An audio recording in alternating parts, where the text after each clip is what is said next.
बिस्मिल्लाहिर्रहमानिर्रहीम। आज का सेशन हम लोग शुरू कर रहे हैं from a very basic topic atomic structure and bonding. जल्दी से मैं इस टॉपिक की हाइलाइट्स पहले आपके सामने लिखता हूं ताकि एक लेआउट एक रोड मैप बन जाए कि एक लर्निंग ऑब्जेक्टिव के लिहाज से कैम्ब्रिज आपको क्या रिक्वायर करता है कि जब आप ये टॉपिक पढ़ रहे हो तो आपको क्या क्या चीजें पता हो। तो मेरे बच्चे, जब हम ये टॉपिक शुरू करते हैं, जब ये चैप्टर शुरू करते हैं, तो we must have an idea about the atom and sub atomic particles.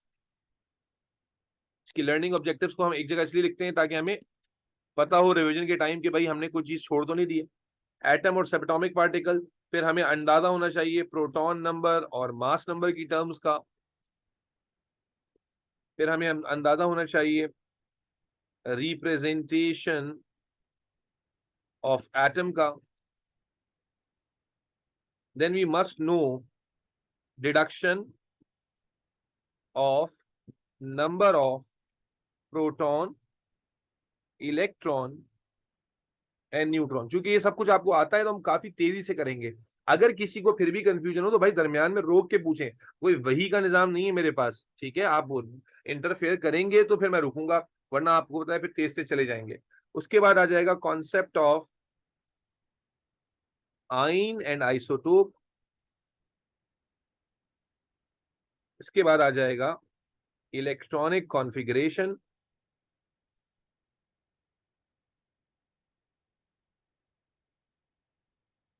इसके बाद आ जाएगा केमिकल बॉन्ड।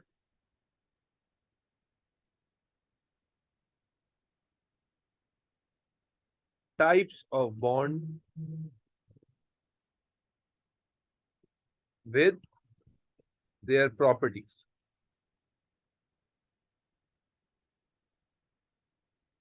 और प्राइमरीली जो तीन टाइप के बॉन्ड हमने पढ़ने हैं, दोज आर आयोनिक बॉन्ड,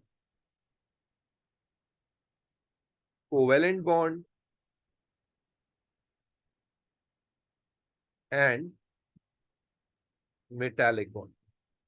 ये जो हमने टॉपिक नंबर 1 जो हमारा है एटॉमिक स्ट्रक्चर एंड बॉन्डिंग, इसमें हमने ये सारी चीजें सीखनी है, यानी टुवर्ड्स द एंड हमें सारी बातें पता होनी चाहिए अच्छे से। लास्ट कॉल है, लास्ट चांस है, और इसी को हम इंशाअल्लाह ताला प्रैक्टिस भी करेंगे।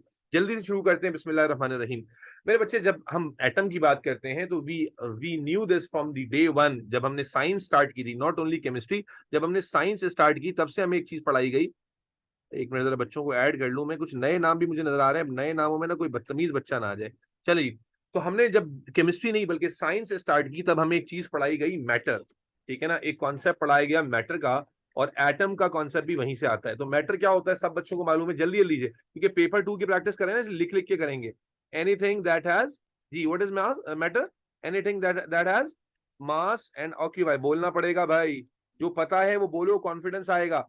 ऑक्यूपाई स्पेस और वॉल्यूम, हर वो चीज जिसका वजन होता है, जिसका मास होता है, और जो जगह घेरती है, जो स्पेस ऑक्यूपाई करती है, उसे हम मैटर कहते हैं। हर वो चीज जो जगह घेरती है और जो मास रखती है उसे मैटर कहा जाता है। हर वो सब्सटेंस, हर वो मटेरियल जिसका कोई ना कोई मास है और जो स्पेस ऑक्यूपाई करता है। जब हम ये बात करते हैं तो आपके जहन में मैटर की 3 कॉमन स्टेट्स फौरन से आ जानी चाहिए, सॉलिड्स, लिक्विड्स और गैसेस। जब साल के शुरू में पढ़ रहे होते हैं तो बाज ऐसे बच्चे होते हैं नन्हे मुन्ने जिनको ये लगता है कि शायद गैस मैटर नहीं है, लेकिन आज towards the end of the session मेरा नहीं ख्याल कि आप में से कोई ऐसा बच्चा होना चाहिए जिसको ये अंदाजा ना हो कि गैस भी मैटर है।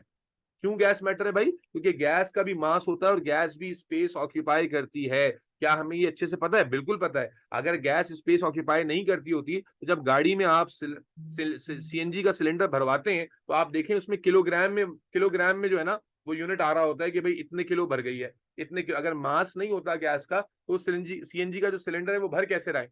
लाजमी सी बात है, गैस का मास है। हाँ, गैस का मास कम होता है कंपेयर टू सॉलिड और लिक्विड। इस वजह से बाज दफा एक आम आदमी, एक नॉन साइंस स्टूडेंट कह सकता है शायद गैस मैटर नहीं है, बट गैस मास भी रखती है और गैस स्पेस भी ऑक्यूपाई करती है। अगर स्पेस ऑक्यूपाई नहीं करती होती तो फिर सिलेंडर भरता कैसे, बलून भरता कैसे, बलून फटता कैसे? बलून में हवा भरती है, स्पेस ऑक्यूपाई करती है, और फिर जब वो स्पेस ऑक्यूपाई करते करते उसकी इलास्टिसिटी को क्रॉस कर जाती है तो बलून रप्चर कर जाता है। इट मींस कि गैस के बारे में ये ख्याल करना कि नहीं भाई स्पेस तो ऑक्यूपाई करती ही नहीं है, ये बिल्कुल ही गलत है, ये बिल्कुल ही नामुकम्मल बात है। Gases also occupy space. सो मैटर क्या होता है? Anything that has mass and occupy space. और आप अच्छे से जानते हैं मैटर कॉमनली एग्जिस्ट करता है 3 कॉमन स्टेट्स में। चौथी स्टेट प्लाज्मा है जो अनकॉमन है, लेकिन 3 कॉमन स्टेट जो मैटर की हम डील करते हैं वो सॉलिड, लिक्विड और गैसेस है।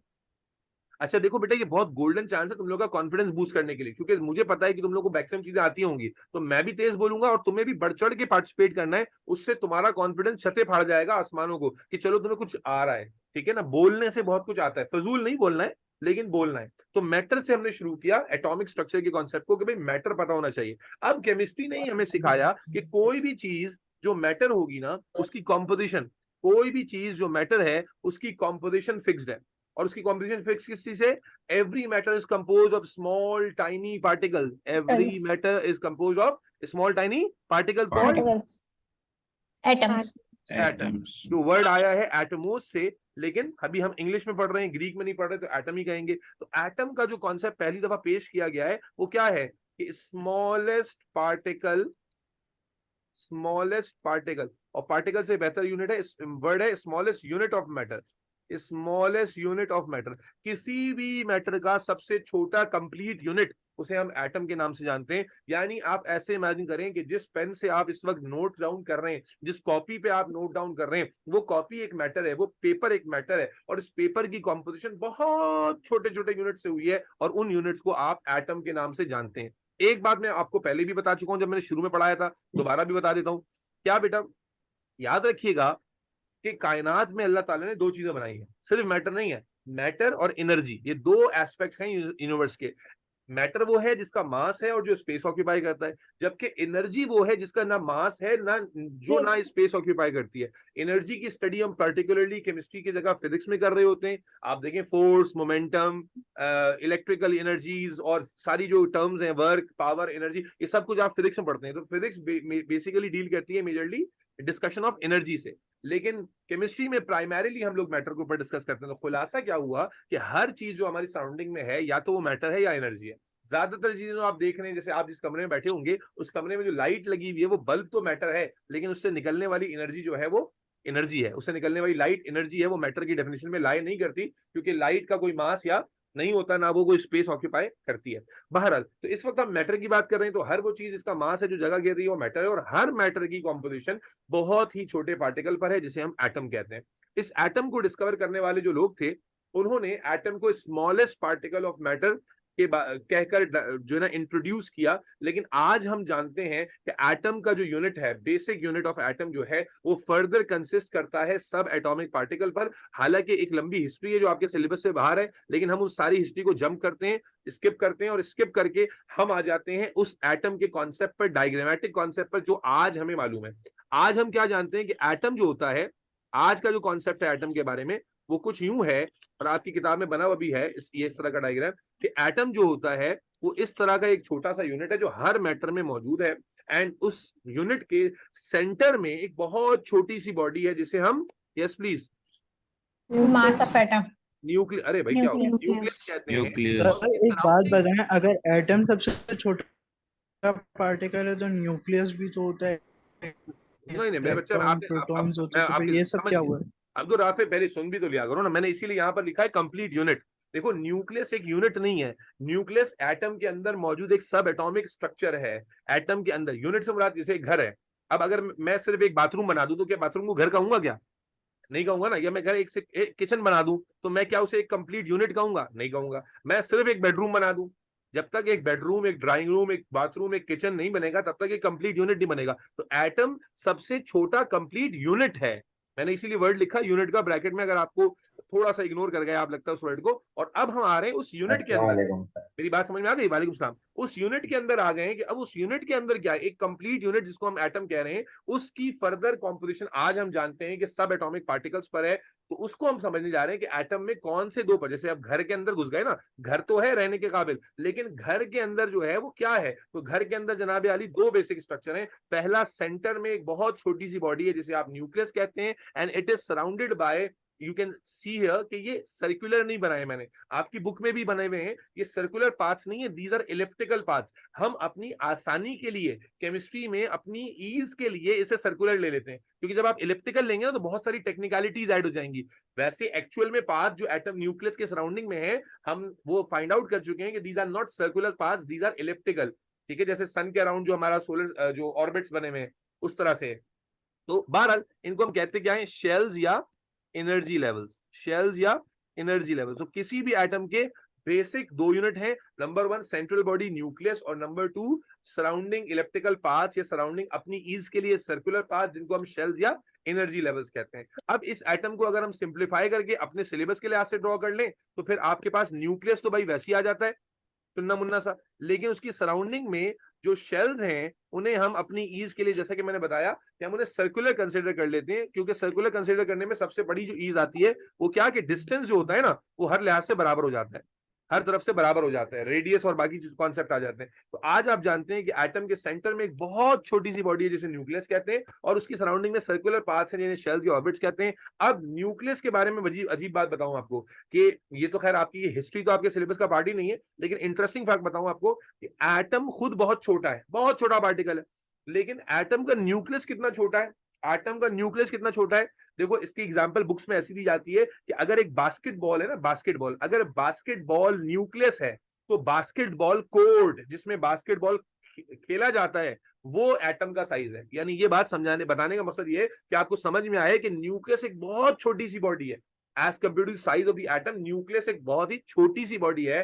बास्केटबॉल का कंपैरिजन आप कर रहे हो बास्केटबॉल कोर्ट से, तो बास्केटबॉल कोर्ट अगर पूरा एटम है तो उसमें बास्केटबॉल जो है ना वो न्यूक्लियस है। लेकिन मजे की बात क्या है कि बावजूद इसके कि सबसे छोटा, यानी इतना छोटा है as compare to size of atom, आप देखते हो, जानते हो, पढ़ते हो कि इसके अंदर दो बेसिक पार्टिकल्स होते हैं। कौन कौन से?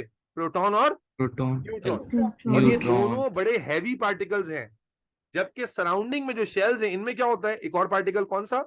इलेक्ट्रॉन, इलेक्ट्रॉन जो कि आप जानते हो कि बहुत ही, electron is the lightest particle known, it is the lightest particle known. तो हैरानकुन बात यह है कि बावजूद इसके कि न्यूक्लियस बहुत छोटा है, बहुत छोटा है, लेकिन प्रोटॉन और न्यूट्रॉन जो हैवी पार्टिकल्स हैं एटम के वो न्यूक्लियस में होते हैं। ठीक है, जिनको हम कलेक्टिवली न्यूक्लियॉन कहते हैं। बेटा ये वर्ड गौर से देख लेना, न्यूट्रॉन नहीं लिखा हलीमा मैंने, न्यूक्लियॉन लिखा है। जैसे पाकिस्तान में रहने वाला पाकिस्तानी है, वैसे ही न्यूक्लियस में रहने वाला न्यूक्लियॉन है। तो वर्ड जब न्यूक्लियॉन एग्जामिनर कहेगा, एमसीक्यू में बच्चा फंस जाता है अक्सर, कभी कभी थ्योरी में भी फंस जाता है। जब एग्जामिनर बेटा वर्ड न्यूक्लियॉन कहेगा उससे मुराद है न्यूक्लियस में मौजूद बोथ प्रोटॉन एंड न्यूट्रॉन, सिर्फ न्यूट्रॉन नहीं। अक्सर बच्चे न्यूक्लियॉन को न्यूट्रॉन से मिक्स कर देते हैं। न्यूक्लियॉन मींस न्यूक्लियस के अंदर जो दोनों पार्टिकल्स हैं which are proton and neutron. Am I clear till this point? Yes, sir. चले Yes, sir. मेरा बच्चा, तो हमने क्या समझा अब तक कि सर एटम के न्यूक्लियन सेंटर और में, न्यूक्लियस में फर्क नहीं समझ आया मुझे। जी बेटा, न्यूक्लियन और न्यूक्लियस में क्या फर्क है? न्यूक्लियस इस बॉडी को कह रहे हैं, ये आपने मैं ऑरेंज कह रहा हूँ बॉडी बताई है, न्यूक्लियन और दैट इज न्यूक्लियस। न्यूक्लियस, और इसके अंदर जो पार्टिकल्स मौजूद होते हैं उनको न्यूक्लियॉन कहा जाता है।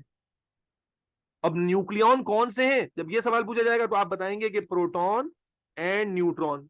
जब ये पूछा जाएगा कि भाई न्यूक्लियॉन कौन है तो आप बताएंगे भाई वो पार्टिकल जो न्यूट्रॉन न्यूक्लियस के अंदर है। और वो कौन से पार्टिकल हैं? प्रोटॉन और न्यूट्रॉन।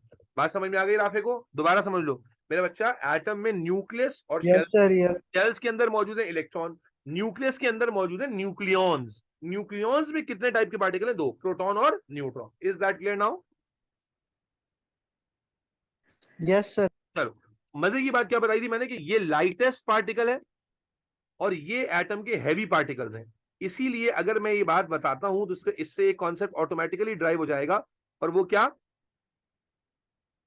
एक कॉन्सेप्ट ऑटोमेटिकली ड्राइव हो जाएगा कि एटम के जो हैवी पार्टिकल्स हैं वो उसके न्यूक्लियस में होते हैं, और जो लाइट पार्टिकल है वो होता है न्यूक्लियस के बाहर। तो इसलिए ये कहा जाता है कि न्यूक्लियस बावजूद इसके कि बहुत छोटा है, लेकिन एटम का सारा मास, एटम का मेजर मास न्यूक्लियस के अंदर ही कॉन्सेंट्रेटेड होता है। एटम का मेजर जो मास है वो न्यूक्लियस के अंदर ही कॉन्सेंट्रेट हुआ होता है, क्योंकि इलेक्ट्रॉन इतना हल्का पार्टिकल है जिसका मास इनसिग्निफिकेंट है। बहरहाल ये टेक्निकलिटी में ज्यादा नहीं जाते, फिर से रिपीट करते हैं। हमने कहा भाई एटॉमिक स्ट्रक्चर से स्टार्ट कर रहे हैं। एटम कहां से आता है? मैटर के कॉन्सेप्ट से। मैटर क्या है? वो चीज जो मास रखती है, जो जगह घेरती है, वो मैटर है। हर मैटर का स्मॉलेस्ट यूनिट एटम है। एटम का जो बेसिक स्ट्रक्चर है वो कैसा है? एटम का जो बेसिक स्ट्रक्चर है वो कैसा है कि भाई एटम के सेंटर में एक न्यूक्लियस है, surrounded by electrical paths which are called shells. उसके बाद फिर हम क्या पढ़ते हैं? उसके बाद हम पढ़ते हैं कि भाई ईज के लिए हम इन शेल्स को इलिप्टिकल की जगह सर्कुलर कर लेते हैं। उससे क्या हुआ भाई? न्यूक्लियस आ गया, शेल्स आ गए। न्यूक्लियस के अंदर जो पार्टिकल्स हैं वो न्यूक्लियॉन्स हैं, और न्यूक्लियस के बाहर जो पार्टिकल्स हैं वो इलेक्ट्रॉन है। न्यूक्लियॉन के अंदर दो तरह के पार्टिकल आते हैं, प्रोटॉन और न्यूट्रॉन, जबकि इलेक्ट्रॉन जो है वो न्यूक्लियस के बाहर है। अब मेरे बच्चा जल्दी से, ये पेपर 2 में बहुत आता है ये वाला टेबल, तुमने अगर पास पेपर प्रैक्टिस की होगी तो देखा होगा। मेरे ख्याल है वन ऑफ दी, अगर कोई नेकी काम आने वाली होगी ना तो ये टेबल लाजमी आ जाएगा। ठीक है, प्रोटॉन, न्यूट्रॉन, या प्रोटॉन, इलेक्ट्रॉन एंड न्यूट्रॉन की प्रॉपर्टीज, बेसिक प्रॉपर्टीज को कंपेयर करने के लिए कहा जाता है। ठीक है, अगर कोई नेकी तुमने की है तो ये टेबल आ जाएगा। ये आधा बना हुआ होता है, आधा इनकम्प्लीट होता है, उसको कंप्लीट करना होता है। तो भाई जल्दी से बता दिए, प्रोटॉन कहाँ मौजूद है? कहाँ लोकेशन है इसकी? न्यूक्लियस में। न्यूक्लियस, इलेक्ट्रॉन कहाँ पर है? न्यूक्लियस, तो भाई ये तो सबको आता है, शेल्स या एनर्जी लेवल्स में। ये कहाँ पर है? ये भी न्यूक्लियस में है। ठीक है ना? अच्छा जी, ये बताओ क्या मैं इसको न्यूक्लियॉन कह सकता हूँ? Abdul Rafe, Awais, Shahid, yes sir. इसको न्यूक्लियॉन कह सकते हैं, बिल्कुल कह सकते यस हैं। सर। लेकिन क्या इलेक्ट्रॉन को हम न्यूक्लियॉन कह सकते हैं? क्या बोले? न्यूक्लियस के नो, अंदर है? नहीं, तो इसको हम कहते शेल में हैं लिखेंगे। Non nucleonic particle. Non nucleonic का मतलब न्यूक्लियस के अंदर नहीं है, ये न्यूक्लियॉन में नहीं न्यूक्लियोनिक होता। है। जी बेटा, भाई दरमियान हम में हुआ कहते नहीं हैं कि किया करो। न्यूक्लियॉन में नहीं होता इसलिए नॉन न्यूक्लियोनिक कहते जी जी बिल्कुल, न्यूक्लियस में नहीं है ना, तो इसलिए नॉन न्यूक्लियोनिक पार्टिकल कहते हैं, या एक्स्ट्रा न्यूक्लियोनिक पार्टिकल भी कह सकते हैं। इसके बाद फिर आ जाए चार्ज पर। भाई क्या पता है आपको प्रोटॉन का चार्ज क्या होता है? बचपन से पढ़ा है आपने, क्या चार्ज होता है? Proton contains positive charge. अब तो सिलेबस का एंड हो रहा है ना, पहले दफा थोड़ी पढ़ रहे हो। इलेक्ट्रॉन का चार्ज कैसा होता है? नेगेटिव। जबकि न्यूट्रॉन पर कोई चार्ज नहीं होता। जल्दी जल्दी बोलते जाना है। अच्छा, अब यहाँ एक बात हो सकता है आपके ध्यान में अब तक अच्छे से ना बैठी हो, कि बेटा प्रोटॉन का नेचर ऑफ चार्ज पॉजिटिव है, इलेक्ट्रॉन का नेचर ऑफ चार्ज नेगेटिव है। लेकिन यहां पर एक बात बहुत अहम है, जो पेपर जो आपके ओ लेवल का बेसिक कॉन्सेप्ट है, कि प्रोटॉन और इलेक्ट्रॉन का नेचर ऑफ चार्ज तो डिफरेंट है, लेकिन दोनों की क्वांटिटी ऑफ चार्ज बराबर है। माशाल्लाह, फिजिक्स पढ़ते हो, फिजिक्स में आपने पढ़ा होगा कि नेचर ऑफ चार्ज अलग चीज है और क्वांटिटी ऑफ चार्ज जो कूलम में होती है वो अलग चीज है। या यूं कह लो कि प्रोटॉन पार्टिकल पर जितना पॉजिटिव चार्ज है, इलेक्ट्रॉन पार्टिकल पर उतना ही नेगेटिव चार्ज है। अगर प्रोटॉन पे, समझाने के लिए मैं कह देता हूं, समझाने के लिए, वैसे एग्जैक्ट वैल्यू तुम्हें याद नहीं रखनी। मान लो ये प्रोटॉन है और मान लो ये इलेक्ट्रॉन। इलेक्ट्रॉन बहुत छोटा पार्टिकल है, प्रोटॉन बहुत बड़ा है। लेकिन प्रोटॉन पे मान लो कि अगर 3 या 4 कूलम चार्ज है, तो इलेक्ट्रॉन पर भी 4 कूलम नेगेटिव चार्ज है। ये है सेंस। प्रोटॉन और इलेक्ट्रॉन को वैसे तो कंपेयर नहीं कर सकते, प्रोटॉन एक हैवी पार्टिकल है बहुत, इलेक्ट्रॉन एक बहुत लाइट पार्टिकल है, लेकिन दोनों पर क्वांटिटी ऑफ चार्ज सेम है, नेचर अलग है। इसी वजह से आपने क्या पढ़ा है बचपन से, कि अगर एक प्रोटॉन और एक इलेक्ट्रॉन हो तो दोनों एक दूसरे को चार्ज क्या कर देते हैं? कैंसिल कर देते हैं। एक प्रोटॉन पर जितना पॉजिटिव होता है, दूसरे इलेक्ट्रॉन पर उतना ही नेगेटिव होता है।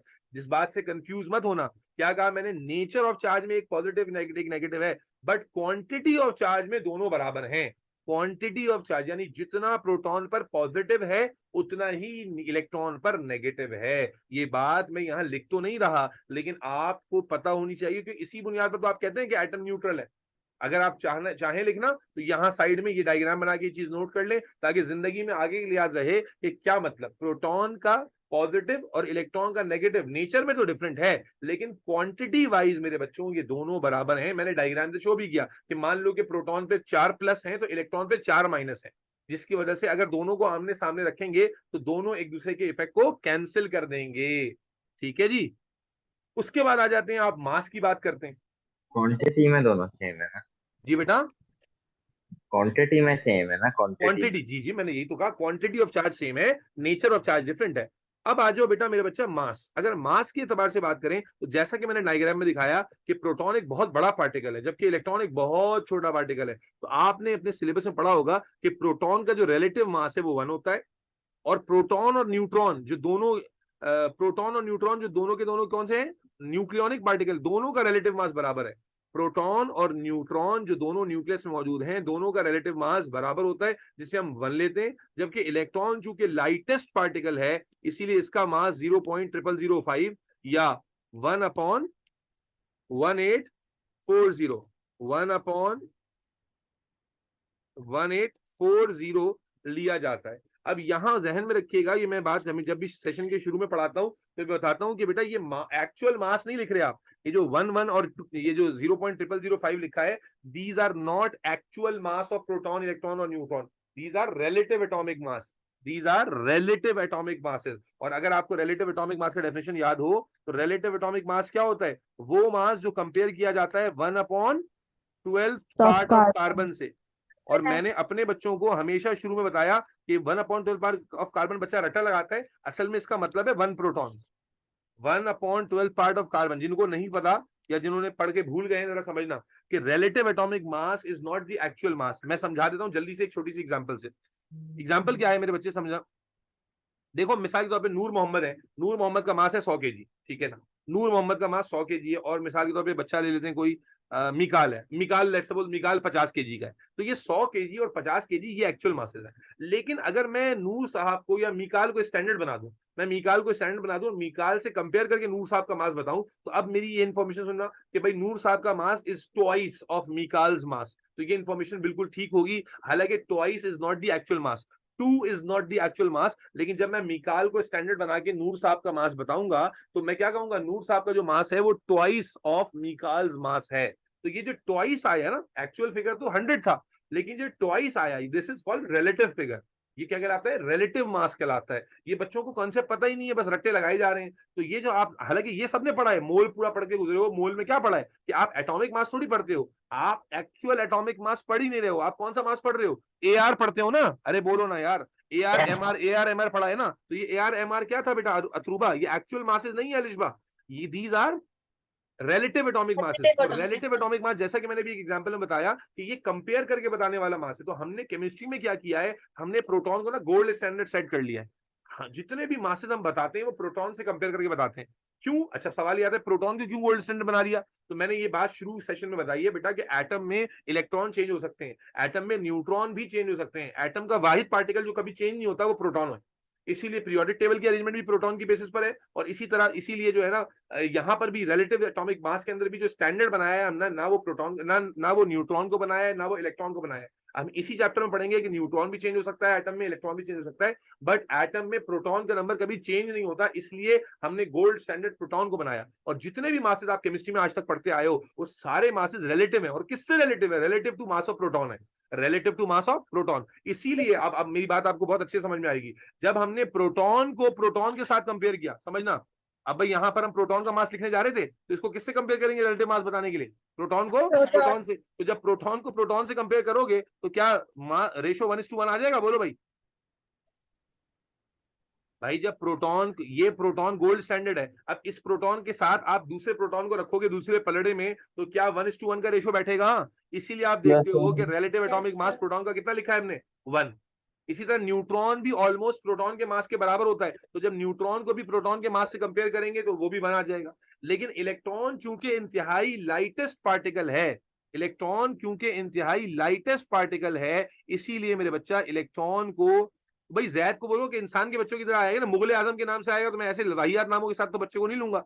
अगर जैद आ रहा था उसको बोलो कि सर इसलिए ले रहे कि तुम वाहियात नामों से आओगे तो वेटिंग रूम में पड़े रहोगे। कभी किसी नाम से आएगा, कभी किसी नाम, भाई जो नाम अम्मा बन रखा है वो रखने में क्या परेशानी है?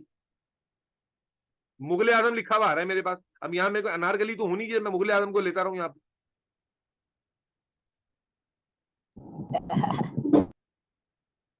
बहरहाल तो मेरे बच्चा समझना, वैसे ये टाइम नहीं है सेशन के आखिर में मैं आपको बेसिक कॉन्सेप्ट समझाऊं, लेकिन अब बात आई तो अल्लाह ने जिक्र करवा दी। क्या मेरे बच्चे, what is the major concept? ये हम मासेस जो पढ़ते हैं केमिस्ट्री में, अगर आज आपको पता चला है पहली दफा, तो आईना देखकर अपने आप को 5 उंगलियां दिखानी है कि पूरे साल क्या कर रहे थे, कि relative atomic mass is not the actual mass, it is not the actual mass, it is the mass of an atom that is compared to 1 proton, जिसको हुर्फे आम में 1/12 पार्ट ऑफ कार्बन कहा जाता है। इसकी लॉजिक समझाने का भी टाइम नहीं, जिन्होंने साल के शुरू में पढ़ा उनको मैंने बताया कि 1/12 पार्ट ऑफ कार्बन क्यों है ये।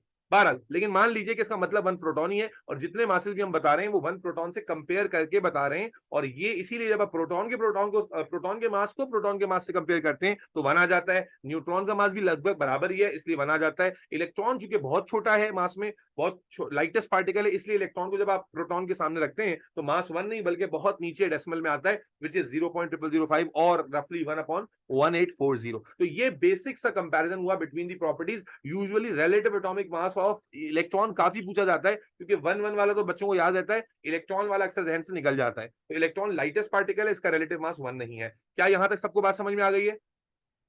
Yes, sir. Yes. हाँ भाई, मनाहिल, मुनीजा, उमर, रेहान, भाई आज नूर भी कोई बच्चा बच्ची नजर आ रही है मुझे क्लास के अंदर। ये मेरे नाम से कौन नाम रख के आ गया? ये असल नाम नूर है या वैसे ही आप नूर रख के आ गए मुझसे मुतासिर होके? ये नूर नाम से कौन आया हुआ भाई क्लास में? भाई जो जवाब नहीं देगा उसको क्लास से बाहर निकालूंगा मैं, बोलना पड़ेगा असल नाम है सर। भाई चैट में नहीं, माइक पर आना पड़ेगा। अच्छा जी, कंटिन्यू करते हैं। तो बेटा एटम हो गया, एटम के अंदर न्यूक्लियस हो गया, न्यूक्लियन हो गया, रिलेटिव एटॉमिक मास का कॉन्सेप्ट समझ में आ गया। अब आगे चलते हैं, अब आ जाते हैं रिप्रेजेंटेशन ऑफ एटम पे। रिप्रेजेंटेशन, आपको एटम का डायग्रामेटिक रिप्रेजेंटेशन तो सबको समझ में आ गया। जब एटम का डायग्राम बनाएंगे मोहम्मद बिन खालिद, कैसे बनाएंगे? कि भाई एटम में न्यूक्लियस बना देंगे और शेल्स बनाएंगे, इलेक्ट्रॉन दिखा देंगे। लेकिन अगर अब एटम को लिखना होगा तो कैसे लिखेंगे? अगेन बचपन से पढ़ा हुआ है आपने कि अगर एक्स एक एटम है तो उसे लिखा जाता है कैसे? एक नंबर उसके नीचे लिखा जाता है, एक नंबर ऊपर लिखा जाता है। That is the standard way to represent an atom. ये जो नंबर नीचे लिखा जाता है इसे क्या कहा जाता है? Proton number Proton number. या एटॉमिक नंबर। और जो नंबर ऊपर लिखा जाता है इसे क्या कहा जाता है?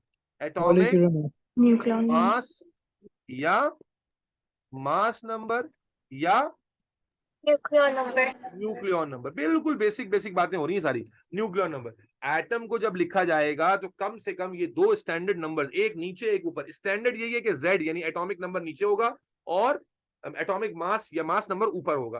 क्या मतलब हो गया? मतलब ये हो गया मेरे बच्चे, अब चूंकि बिल्कुल बेसिक्स पे नहीं पढ़ रहे हैं तो जल्दी जल्दी बताऊंगा। मिसाल के तौर पर अगर हम लिखा कैल्शियम 20 और 40, कैल्शियम 20-40 का मतलब ये हो गया कि कैल्शियम का जो प्रोटॉन नंबर है, and as the name suggest proton number, number of proton. और अभी मैंने थोड़ी देर पहले बताया कि किसी एटम में सारे पार्टिकल चेंज हो सकते हैं, प्रोटॉन कभी भी चेंज नहीं हो सकता। तो मेरे बच्चे कान खोलो, दिमाग खोलो और ये बात दिमाग में बिठाओ कि किसी भी एटम की कैरेक्टरिस्टिक प्रॉपर्टी उसका इलेक्ट्रॉन नहीं होता, उसका न्यूट्रॉन नहीं होता। किसी भी एटम की कैरेक्टरिस्टिक प्रॉपर्टी उसका प्रोटॉन होता है। Proton number is just like your candidate number, जो तुम्हारा है वो किसी और का नहीं हो सकेगा।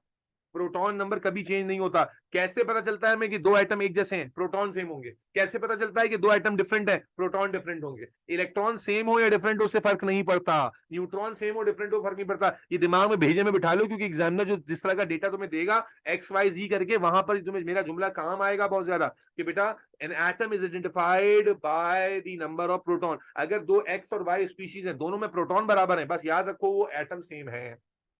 ठीक है जी। न्यूट्रॉन बराबर हो तो जरूरी नहीं कि एटम सेम हो, इलेक्ट्रॉन बराबर हो जरूरी नहीं एटम सेम हो। लेकिन अगर दो एटम्स हैं, प्रोटॉन बराबर हैं, भले सब कुछ अलग हो, वो सेम एटम्स हैं, वो सेम एटम्स हैं। बहरहाल, तो बेटा नीचे वाला नंबर प्रोटॉन नंबर है। कितने प्रोटॉन आ गए बेटा? 20 प्रोटॉन आ गए। कितने प्रोटॉन आ गए? 20 आ गए। 20 उसके बाद इलेक्ट्रॉन और न्यूट्रॉन पे आ जाओ। अब न्यूट्रॉन का नंबर कैसे निकालेंगे? ये ऊपर वाला नंबर किसका नंबर है? न्यूक्लियन का। न्यूक्लियन 40 किसको में कहा था से Abdul 20 Rafiz? Proton plus neutron. किसको कहा था? प्रोटॉन प्लस न्यूट्रॉन को कहा था ना। न्यूट्रॉन।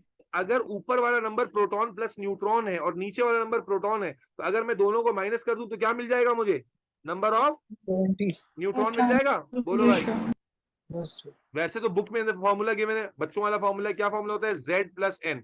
MCQ में आ जाता है इसलिए लिख दिया मैंने Z+N। वैसे कॉमन सेंस से भी कर सकते हैं। A is equal to Z+N। Z कहते हैं प्रोटॉन को और N है न्यूट्रॉन। प्रोटॉन प्लस न्यूट्रॉन जिसको मैंने ऊपर लिखा है यहाँ पर, ये फॉर्मूला कभी कभी रिप्रेजेंट करने के लिए आ जाता है। तो प्रोटॉन प्लस न्यूट्रॉन, तो 40 - 20 करेंगे तो ये भी 20 आ जाएगा, तो 20 न्यूट्रॉन है। अब सवाल ये पैदा हुआ इलेक्ट्रॉन का पता कैसे चलेगा? तो याद रखिएगा बेटा, अभी थोड़ी देर पहले मैंने बताया कि एटम में प्रोटॉन और इलेक्ट्रॉन, एटम में proton electron quantity of charge वो में बिल्कुल बराबर है। और मजे की बात क्या है कि एक एटम में जितने प्रोटॉन होते हैं उतने ही इलेक्ट्रॉन्स होते हैं। एक एटम में जितने प्रोटॉन्स होते हैं उतने ही इलेक्ट्रॉन होते हैं। मसलन अगर एक एटम है जिसमें 12 प्रोटॉन है तो इलेक्ट्रॉन भी कितने होंगे? 12 ही होंगे। इसलिए पॉजिटिव और नेगेटिव एक दूसरे को क्या कर लेंगे? कंप्लीटली कैंसिल आउट कर लेंगे, ओवरऑल चार्ज 0 होगा। अगर एक एटम में 18 प्रोटॉन है तो इलेक्ट्रॉन भी कितने होंगे? 18 ही होंगे। दोनों एक दूसरे को कैंसिल आउट कर लेंगे, ओवरऑल चार्ज क्या होगा? 0 होगा। इसीलिए कहा जाता है all atoms are electrically neutral. All atoms are electrically neutral. क्यों? क्योंकि बावजूद इसके कि उसमें चार्ज है, पॉजिटिव नेगेटिव है, लेकिन क्योंकि दोनों क्वांटिटी में बराबर हैं, इसलिए दोनों एक दूसरे को कैंसिल कर लेते हैं। जब हमने कहा कैंसिल कर लेते हैं, अब आपने बताया 20 प्रोटॉन है, तो 20 प्रोटॉन है, एटम है, तो इलेक्ट्रॉन भी कितने होंगे भाई? 20 ही होंगे। Is that 20 clear? Yes sir. तो जल्दी से कुछ प्रैक्टिस कर लेते हैं, जल्दी जल्दी से। एक एक्स एटम है जिसमें 92 प्रोटॉन्स, 92 और 235 लिखा हुआ है। जल्दी से प्रोटॉन इलेक्ट्रॉन न्यूट्रॉन नंबर निकालें भाई। 10 PEN। प्रोटॉन बताइए कितने होंगे? 92। इलेक्ट्रॉन कितने होंगे? नूर 92। अबे शाहिद, न्यूट्रॉन कितने होंगे? 235 माइनस 92 विच इज 143 140। कोई मसला तो नहीं है ना इसमें? एक एग्जांपल और कर लेते हैं अपनी खुशी के लिए, एक खुशी के लिए कर लेते हैं। बेरियम 56 और 148। हाँ जी, कितने प्रोटॉन? 56। इलेक्ट्रॉन कितने? 56 56। और न्यूट्रॉन कितने? 92 148 माइनस 56 विच इज 48 92 92। ठीक है जी। तो ये आपने बेसिक प्रैक्टिस की हुई है। नीचे वाला नंबर प्रोटॉन नंबर है, ऊपर वाला नंबर जो है। अच्छा, एक और एग्जांपल, एक और, वैसे तो आसान सी एग्जांपल है लेकिन कर लेते हैं। हाइड्रोजन 1 1। जब हाइड्रोजन 1 1 की बात करते हैं, प्रोटॉन कितने? 1। इलेक्ट्रॉन कितने? जितने 1 प्रोटॉन है उतने इलेक्ट्रॉन। 1 लेकिन न्यूट्रॉन के लिए क्या 1 करते हैं? 1 minus 0 neutron. Hydrogen is the, hydrogen का ये वाला जो आइसोटोप है, ये वाला जो सैंपल है, it is the only atom, Ali Farhan, it is the only atom that has 0 neutron. It is the only atom that has no neutron. Only atom in your periodic table that has 0 neutron is hydrogen. Protium, ये MCQ में भी आता है। Which of the following, या यूं सवाल आ जाता है, an X atom does not contain any neutron। ठीक है, what it could be। अब बच्चा बोलता है सर हमें क्या पता चलेगा, हमें क्या, हमें पीरियोडिक टेबल याद थोड़ी है। अरे भाई कॉमन सेंस है। the only atom in the periodic table जिसके पास न्यूट्रॉन नहीं है, 0 न्यूट्रॉन है, दैट इज हाइड्रोजन का ये वाला आइसोटोप H11। रोमान, जोहा, बेटा बात समझ में आ गई है? जैद, किरत, मुनीजा, मिकाल, मरियम, ये दो मरियम क्यों है भाई? मनाहिल, मनाइम, फरीहा, जी अलिशबा, सर। आयशा। भाई बहुत सारे नाम है, पढ़ नहीं सकता मैं। उम्मीद है यहाँ तक सबको बात समझ में आ गई होगी। ये हो गया हमारा रिप्रेजेंटेशन ऑफ एटम। अब मेरे बच्चे, जब हम एटम के बारे में जान गए, अब आ जाते हैं जल्दी से कॉन्सेप्ट ऑफ आइन पर। और कॉन्सेप्ट ऑफ आइन और आइसोटोप मैं एक साथ पढ़ाऊंगा कंपैरिजन करके, ताकि कंपैरिजन, अक्सर बच्चों ने कंपैरिजन में ना पढ़ने की वजह से खामा खामे दोनों को मुश्किल बनाया हुआ है। अच्छा, अभी ऑर्गेनिक पढ़कर आ रहे हैं, तो ऑर्गेनिक में आपने आइसोमेरिज्म पढ़ा था, तो आइसोटोप को अब ज्यादा ऐसा होता है, बार दफा ज्यादा दिमाग पे ऑर्गेनिक चढ़ जाती है, तो आइसोटोप और आइसोमेरिज्म को सेम कर देते हैं। तो ज्यादा ज्यादा नहीं चढ़ा लेनी है, ठीक है ना? ओहो, और जितने बच्चों ने भी लेक्चर मिस किए हैं, मैं फिर शुरू में बताया था कि ऑर्गेनिक के जितने भी लेक्चर्स हुए थे अभी लास्ट वीक में, वो सारे सेशन 1 से लास्ट तक यूट्यूब पे डाल दिए हैं, वहां से प्लीज कवर कर लीजिए अगर कुछ छोड़ा है तो, along with the past papers. चलो, concept of ions and isotope. अब मेरा बच्चा एटम पे पहले बेस करते हैं। एटम की जब हमने बात की थी, तो हमने क्या कहा था कि एटम बेसिक यूनिट होता है, और एक एटम में जितने प्रोटॉन होते हैं उतने ही, बोलो भाई, इलेक्ट्रॉन भी होते हैं। हाउएवर न्यूट्रॉन के नंबर के बारे में हमने कोई प्रिडिक्ट नहीं किया था कि बराबर होगा या अलग होगा। एटम इन चीजों का नाम है। अब मेरे बच्चा, जब इस एटम में, अब मैं इसको बिल्कुल डिफरेंट तरीके से कोशिश कर रहा हूं कवर करने की, यानी एक तो रटी रेटाई डेफिनेशन है ना, लेकिन एक एंगल डिफरेंट पकड़ रहे हैं मेरे बच्चा। एटम में प्रोटॉन और इलेक्ट्रॉन भी नो के बराबर होते हैं, बट याद रखो बच्चा, जब एटम के अंदर इलेक्ट्रॉन का नंबर चेंज हो जाए, जब एटम के अंदर इलेक्ट्रॉन का नंबर वेरी कर जाए, एक मिनट बेटा, कॉल आ गई, मैं कॉल पे बात करूं, एक मिनट होल्ड करना जी। अस्सलाम वालेकुम सर भाई।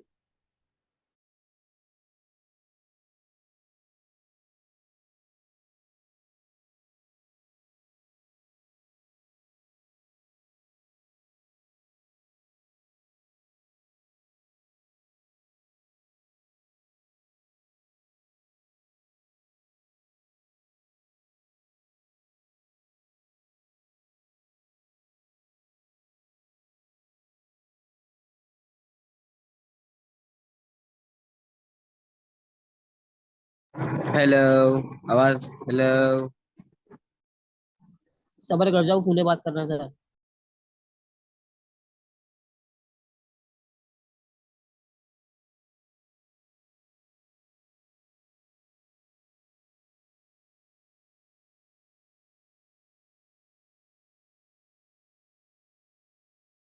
जी मिकाल, क्या फरमा रहे थे आप? भाई कुछ नहीं मिकाल सर, शेर, जी कुछ बोलो। नहीं कुछ नहीं अच्छा कुछ बेटा, नहीं कुछ कंटिन्यू नहीं। करते हैं। तो हमने क्या कहा बच्चों, सारे बच्चों ने कान खोल के सुना कि एटम कब तक एटम है, जब तक उसमें प्रोटॉन इलेक्ट्रॉन बराबर है। मेरे बच्चे, जब इसमें इलेक्ट्रॉन का नंबर फ्लक्चुएट हो जाए, क्या मतलब, एग्जांपल समझो, 12 प्रोटॉन है और 12 इलेक्ट्रॉन है, तो भाई क्या हुआ, पॉजिटिव नेगेटिव कैंसिल करेगा, जीरो चार्ज है, ये एटम है। लेकिन प्रोटॉन तो 12 ही रहेंगे। मैंने क्या कहा, प्रोटॉन कभी भी चेंज नहीं होता। आप ये नहीं कह सकते कि एटम में जब प्रोटॉन चेंज हो जाए, ना ना ना, एटम में कभी प्रोटॉन चेंज नहीं होता। तो एटम में अगर इलेक्ट्रॉन चेंज हो गया, मतलब 12 थे, 12 से 10 हो गए, कैसे हो गए, लूज कर दिया, जाहिर कम हो गए तो लूज कर दिया। तो अब अगर आप चार्जेस को बैलेंस करना जाएंगे तो 10 इलेक्ट्रॉन और 10 प्रोटॉन तो बैलेंस हो जाएंगे, लेकिन दो पॉजिटिव चार्ज हैवी हो जाएगा। क्या ख्याल है, 2 चार्ज प्लस में हैवी हो जाएगा, और ये स्पीशी अब न्यूट्रल नहीं रहेगी, ये पार्टिकल अब न्यूट्रल नहीं रहेगा, but this particle will acquire the charge of +2 and this will called ion. इसी तरह नॉट ओनली दिस केस, अगर आप एक और एग्जांपल ले लें, आप कहें भाई 17 प्रोटॉन थे और 17 इलेक्ट्रॉन थे। कॉन्सेप्ट बेस्ड बेटा समझना। अब प्रोटॉन तो कभी चेंज नहीं होते, तो जब तक 17 प्रोटॉन 17 इलेक्ट्रॉन है, चार्ज न्यूट्रल है, ये एटम है। बट 17 प्रोटॉन में कुछ ऐसा हुआ कि बाहर से एक इलेक्ट्रॉन और आ गया, तो अब 18 इलेक्ट्रॉन हो गए। तो अब जब आप चार्ज बैलेंस करने जाओगे बेटा, व्हाट विल यू सी कि भाई 17 प्रोटॉन 17 इलेक्ट्रॉन तो बराबर हो जाएंगे, बट 1 एक्स्ट्रा नेगेटिव चार्ज होगा। तो it means this atom will not be neutral anymore, rather it will acquire a negative charge and this will also called an ion. तो खुलासा क्या हुआ कि जब एटम पर चार्ज आ जाए तो वो आयन बन जाता है। जब एटम पर चार्ज आ जाए वो आयन बन जाता है। और कब आता है चार्ज, जब इलेक्ट्रॉन लूज या गेन हो जाए। क्या देखा हमने, प्रोटॉन के बारे में तो हमने कॉन्सेप्ट बना लिया कि प्रोटॉन का नंबर ना बढ़ता है ना कम होता है। यहाँ देखो पॉजिटिव चार्ज आया है, लेकिन पॉजिटिव इस वजह से नहीं आ रहा बच्चों कि प्रोटॉन गेन हो रहा है, ना ना ना ना, electron lose electron gain. Proton के बारे में बेस बना लो कि प्रोटॉन कभी चेंज होता ही नहीं है, चेंज आता ही इलेक्ट्रॉन के थ्रू है। ठीक है जी। तो मेरा बच्चा, अब जब आपने ये देख लिया कि यार इलेक्ट्रॉन बढ़ता है या कम होता है, तो एटम पे जीरो चार्ज नहीं रहता, बल्कि या तो पॉजिटिव या नेगेटिव आ जाता है। अवेश शाहिद, अवेश क्लास में हो बेटा, यहीं से डेफिनेशन बनाएंगे। व्हेन एन अवेश, जी सर, जी सर हूँ क्लास में। हाँ बेटा, पार्टिसिपेट नहीं कर रहे हो। व्हेन एन एटम गेन्स और lose electron, lose electron, it become a charged species, the other is called ion।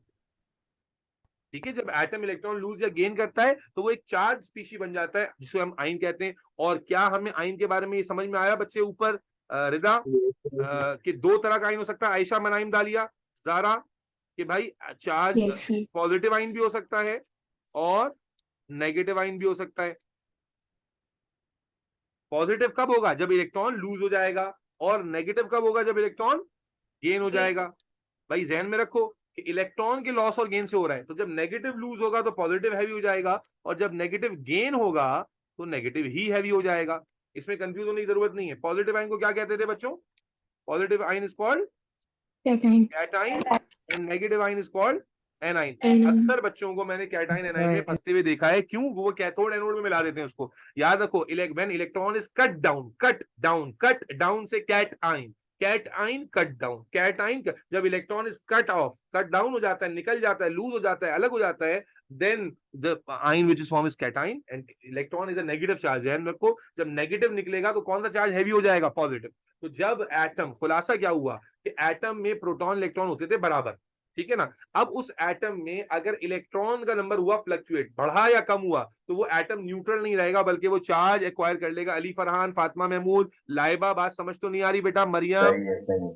ठीक है। तो समझ जब वो में आई। चार्ज एक्वायर कर लेगा बेटा, this charge species will called as ion. अब या तो पॉजिटिव चार्ज एक्वायर करेगा बेटा, कब करेगा पॉजिटिव चार्ज, बताओ बेटा, जब नेगेटिव, मोहम्मद, जब मायरा, नेगेटिव इलेक्ट्रॉन जब लूज हो नेगेटिव जाएगा। लूज होगा, जब नेगेटिव लूज कर देगा। मुनीजा बेटा क्या हुआ, मुंह में आलू तो नहीं फंस गया? इंशरा शादमान, मौत तो, मलकुल मौत तो नहीं आ गया रूल लेने तुम्हारी? भाई बोल दो भाई, ताक रात चल रही है, अल्लाह के मेरे मुंह से ऐसी ऐसी अल्फाज नहीं निकलवाओ कि कबूल ही हो जाए। पता चला सुबह खबर आ रही है कि मुनीजा के घर पे बिरयानी हो रही है, मुनीजा ज़ारे फानी से कूच कर गई। भाई बाबरकत रात चल रही है, अच्छी अच्छी बातें करवा लो मेरे मुंह से, ठीक है ना। फिर भी खामोश ये नाक लड़की। बंद करते हैं, इबादत करते समझ आ रही है।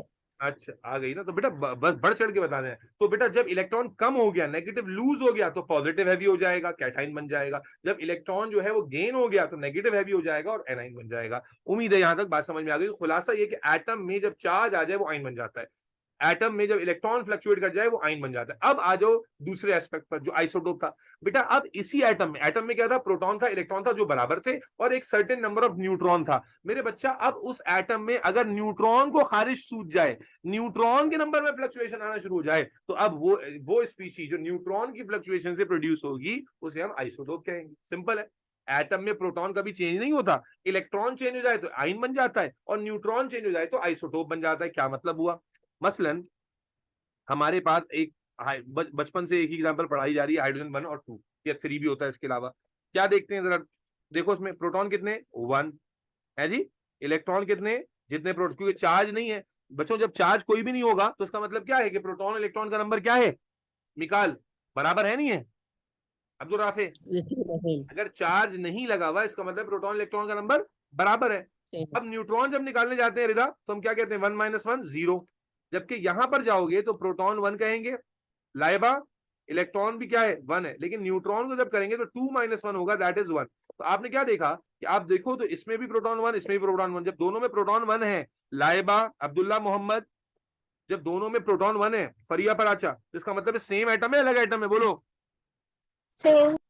क्या बताया था Same. कि एलिमेंट की आइडेंटिफिकेशन किससे होती है रोमान? Proton number. प्रोटॉन से। तो जब प्रोटॉन दोनों में 1 1 है तो एटम सेम है, ठीक है ना। अब एक ही एटम की दो वेराइटी है जिसमें एक में 0 न्यूट्रॉन है और एक में 1 न्यूट्रॉन है। तो याद करो जब आपको समझ में आ गया कि एक ही एटम की दो वेराइटी है तो कैसे डिफाइन करते थे अवैस के एटम्स ऑफ, अब देखो डेफिनेशन रट्टा भी नहीं लगानी पड़ेगी, atoms of same element having Different number of neutrons. Same number of proton and electron Electron.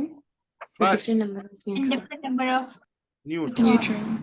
क्या बात, but different number of neutron. Ziyad Malik class में है मेरी आज या नहीं है? जियाद मलिक, जियाद मलिक, क्या हुआ?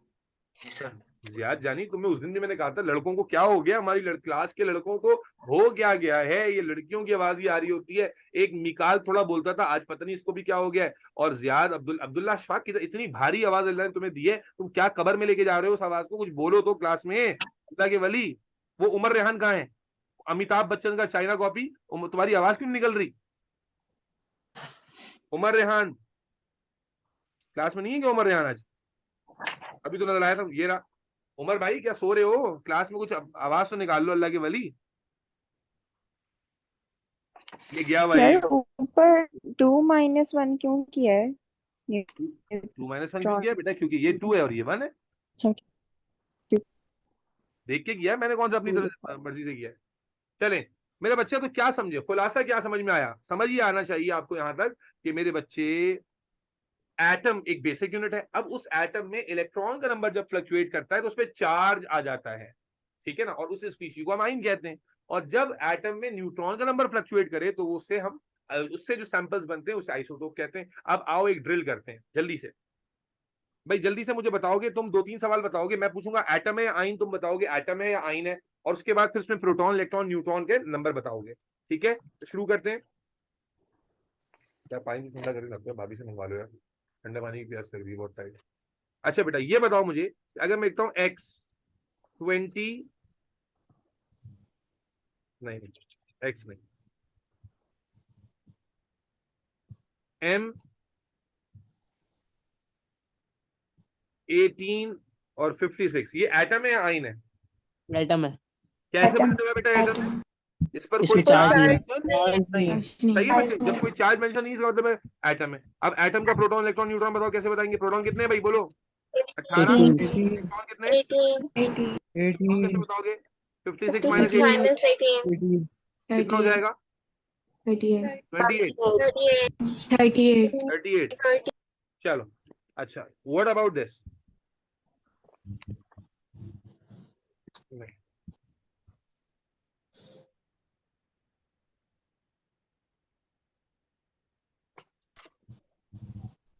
एटम में आई नहीं है, एटम Atom. एटम प्रोटॉन कितने इसमें? 13. 13 इलेक्ट्रॉन कितने होंगे? वो भी 13 होंगे। और न्यूट्रॉन कितने होंगे? 14. 14। 14. अच्छा ये बताना है।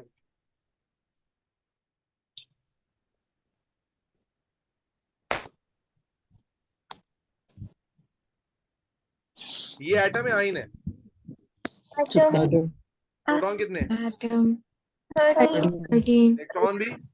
13. न्यूट्रॉन 15 15। अब मुझे बताओ क्या एल्यूमिनियम और एक्स आइसोटोप है? Yes. एल्यूमिनियम और एक्स आइसोटोप है या नहीं है? है। बिल्कुल है। Yes, sir. ठीक है, आइडेंटिफाई करना आ गया। अच्छा ये बताओ X13 27 + 3। हाँ भाई एटम है आयन है? Ion ion. प्रोटॉन कितने हैं भाई? 13. 13। प्रोटॉन नंबर कभी चेंज नहीं होता। इलेक्ट्रॉन कैसे बताना है बेटा? 10. इलेक्ट्रॉन कैसे बताना है? देखो अगर प्लस में नंबर लगा 10 हुआ है हो ना, गए। समझना बच्चे, जिसने पहले नहीं पढ़ा, 10 हो गए। प्लस में नंबर लगा हुआ है तो माइनस करके बता दो नीचे वाले नंबर से, और माइनस में लगा हुआ है तो प्लस करके। अब 13 में +3 लगा हुआ है तो -3 करके बता दो कितना आ जाएगा? 10। ये जुगाड़ है। वैसे तो कॉन्सेप्चुअली क्या है कि +3 का मतलब है 3 इलेक्ट्रॉन लूज किए हैं। 3 इलेक्ट्रॉन लूज करने का मतलब है कि 13 - 3 हो गया। लेकिन जुगाड़ क्या बोली मैंने कि अगर चार्ज प्लस में लगा हुआ है तो प्रोटॉन के नंबर में से माइनस करके बता दो, अगर माइनस में लगा हुआ है तो प्लस करके बता दो। तो इलेक्ट्रॉन 10 हो गए और न्यूट्रॉन वैसे ही बताएंगे 27 - 13 विच इज 14। अब मुझे बताओ क्या एल्यूमिनियम और एक्स ये आइसोटोप कहला सकते हैं? Yes. Yes. क्या एल्यूमिनियम और एक्स, अरे भाई सोच के जवाब दो, ये सॉरी ये वाला एक्स की बात कर नहीं रहा सर हूँ, एल्यूमिनियम और एक्स आइसोटोप कहला सकते हैं? नहीं सर Yes. Yes. ये आधे लोग यस बोल रहे हैं, आधे अबे आइसोटोप कहला सकते हैं क्या? दोनों में बराबर है ना Yes. न्यूट्रॉन भाई? नहीं Yes. सर Proton same है। आइसोटोप नहीं कहला सकते प्रोटॉन। अच्छा न्यूट्रॉन क्या सेम एल्यूमिनियम नहीं और करा एक्स सकते। सेम एटम है? इलेक्ट्रॉन दोनों सेम होता है, इसमें अलग है इलेक्ट्रॉन। जी। प्रोटॉन, मेरा अगला सवाल कि क्या ये दोनों सेम एलिमेंट है या नहीं है? हाँ सेम एलिमेंट अब्दुल्ला मोहम्मद कैसे कह रहे हैं एलिमेंट सेम है अली फरहान?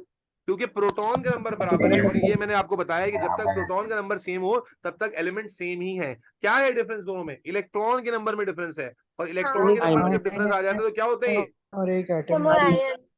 आयन है। ये क्या है? आयन है। ये एटम है और ये इसका आयन है। ठीक है जी, दोबारा सुन लीजिएगा। जब आपने एग्जांपल देखी तो आपने देखा प्रोटॉन बराबर है, इसका मतलब है एटम तो सेम ही है। न्यूट्रॉन भी बराबर है, इसका मतलब है आइसोटोप नहीं है। इलेक्ट्रॉन डिफरेंट है, और इलेक्ट्रॉन जब डिफरेंट होता है तो हम इसे क्या कहते हैं? आयन कहते हैं। इज दैट क्लियर बच्चों? Yes, sir. Yes sir. चलो बेहतरीन हो गया। अब आगे चलते हैं मेरा बच्चा। हमने ये भी पढ़ लिया एटम क्या है, आइसोटोप क्या है, दोनों में फर्क क्या है, प्रोटॉन इलेक्ट्रॉन न्यूट्रॉन कैसे बताते हैं, और एक अंदाजा ये भी कर लिया कि भाई अगर आपको डेटा प्रोवाइडेड हो तो डेटा पे हम कंक्लूड कर सकते हैं। बिल्कुल कर सकते हैं। जहां आप देखेंगे प्रोटॉन मैच हो रहे हैं, प्रोटॉन मैच होना। अच्छा एक और एग्जाम्पल दे दो, एक लास्ट एग्जाम्पल ध्यान में आ गई। ये बताना, एक एटम है एक्स और एक है वाई, ठीक है ना? इसका नंबर है, अल्लाह भला करे आपका, 15 और 31। इसका नंबर है 16 32। जी प्रोटॉन इलेक्ट्रॉन न्यूट्रॉन बताइए जरा। प्रोटॉन कितने? न्यूट्रॉन सेम है दोनों। 15. इलेक्ट्रॉन कितने? 15. और न्यूट्रॉन 16. 16। यहाँ बताइए प्रोटॉन कितने? 16। 16. इलेक्ट्रॉन कितने? 16. 16। और न्यूट्रॉन 16। अब देखो न्यूट्रॉन बराबर हो गए नहीं हो गए? बोलो। हो गए। लेकिन क्या ये सेम एलिमेंट कहलाएंगे? नहीं। Are they same elements? No sir no. Element का सेम या डिफरेंट होना किस पे रिलाई करता है हलीमा? Proton. प्रोटॉन पे। And as they contain different number of proton, Awais as they contain different number of proton, Noor, Alishba, Rana, Fatima, Fasiya, Manaim, Ayesha, इसलिए मेरा बच्चा these are different elements। ये different elements हैं, इनके न्यूट्रॉन सेम होने से कुछ भी नहीं बिगड़ता, भले सेम हो हमें कुछ नहीं करना। these are two different elements। ठीक है जी। तो एटम, आयन, आइसोटोप, इस ये कॉन्सेप्ट उम्मीद है कि समझ में आ गया होगा। सर एक वो भी बात है, अच्छा अजी ये इन्होंने बच्ची ने एक वर्ड बोला आइसो इलेक्ट्रॉनिक। जी हाँ, एमसीक्यू में लिखा हुआ आ जाता है, वर्ड आता है आइसो इलेक्ट्रॉनिक। भाई ये तो वर्ड वाजे तौर पर खुद ही बता रहा है। आइसो इलेक्ट्रॉनिक का मतलब क्या है? जब दो स्पीशीज के इलेक्ट्रॉन सेम हो तो हम उसे आइसो इलेक्ट्रॉनिक कहते हैं। जब दो स्पीशीज के, मसलन चले यहाँ मैं एग्जांपल दे देता हूँ, Na1123+1, Mg1223+2, and Al 13 27 plus 3 plus 3 इसी तरह Cl 17 35 minus 1 और Ar 18 36। अब जरा इनके प्रोटॉन इलेक्ट्रॉन न्यूट्रॉन पे बात करते हैं, खुद देख लेंगे। प्रोटॉन कितने हैं जल्दी बताओ भाई? 11। इलेक्ट्रॉन कितने हो गए? प्लस में लगा तो माइनस करो इसमें 10। भाई नए पुराने सबको समझ में आ रहा है इलेक्ट्रॉन कैसे बता रहे हैं? प्लस का चार्ज माइनस करके, माइनस का प्लस करके 23 माइनस 11 कितना हो गया? 12। अब यहाँ जाओ, प्रोटॉन कितने हैं? 12। इलेक्ट्रॉन कितने हो गए? 12 में से 2 माइनस करेंगे तो 10। और न्यूट्रॉन कितने हो गए? 11। 11। अच्छा यहाँ जो प्रोटॉन कितने हैं? 13। और इलेक्ट्रॉन कितने हैं? 13 माइनस 3 करोगे तो कितना आ जाएगा? 10 आ जाएगा ना। 10 और न्यूट्रॉन कितना आ जाएगा? 20 से 14। फिर यहाँ जो प्रोटॉन कितना आ जाएगा? 17। इलेक्ट्रॉन कितना आ जाएगा? 17 माइनस 1 है तो प्लस 1 करके बताओगे 18। और न्यूट्रॉन भी कितना आ जाएगा? 18। फिर यहाँ पर प्रोटॉन कितना होगा? 18। देन इलेक्ट्रॉन कितना होगा? 36 माइनस 18 इज 18। एंड न्यूट्रॉन भी कितना होगा? 18। अब देखो समझो, क्या ये सेम एटम है? मुझे बताओ, क्या ये सेम एटम है?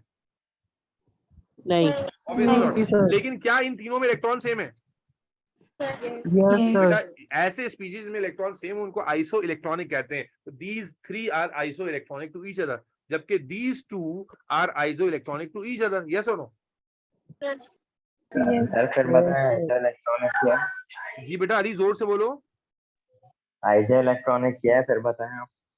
आइसो इलेक्ट्रॉनिक का मतलब, नाम पे गौर कर लो चंदा। आइसो मीन सेम, इलेक्ट्रॉनिक कहते हैं इलेक्ट्रॉन को। तो जब दो डिफरेंट स्पीशीज में इलेक्ट्रॉन सेम हो, जैसा कि एग्जांपल में नजर आ रहा है आपको, इनको हम कहते हैं आइसो इलेक्ट्रॉनिक। ये भी आता था एमसीक्यू में कि which combination is iso electronic. बात समझ नहीं समझे? सेम इलेक्ट्रॉन, जिनमें सेम इलेक्ट्रॉन हो। देखो क्लोराइड, ये जो दो हैं, ये वाला और ये वाला, इनमें सेम इलेक्ट्रॉन है, हालांकि वो आर्गन है, ये क्लोराइड है। तो इनको, ये दोनों एक दूसरे के लिहाज से आइसो इलेक्ट्रॉनिक है। और इसी तरह सोडियम, मैग्नीशियम और एल्यूमिनियम के जो आयंस मैंने लिखे हैं, ये भी एक दूसरे के लिहाज से आइसो इलेक्ट्रॉनिक है, क्योंकि इन सब में इलेक्ट्रॉन का नंबर बराबर है। यस और no? Is that clear? Yes, sir. Ali Farhan, clear हो गई बात?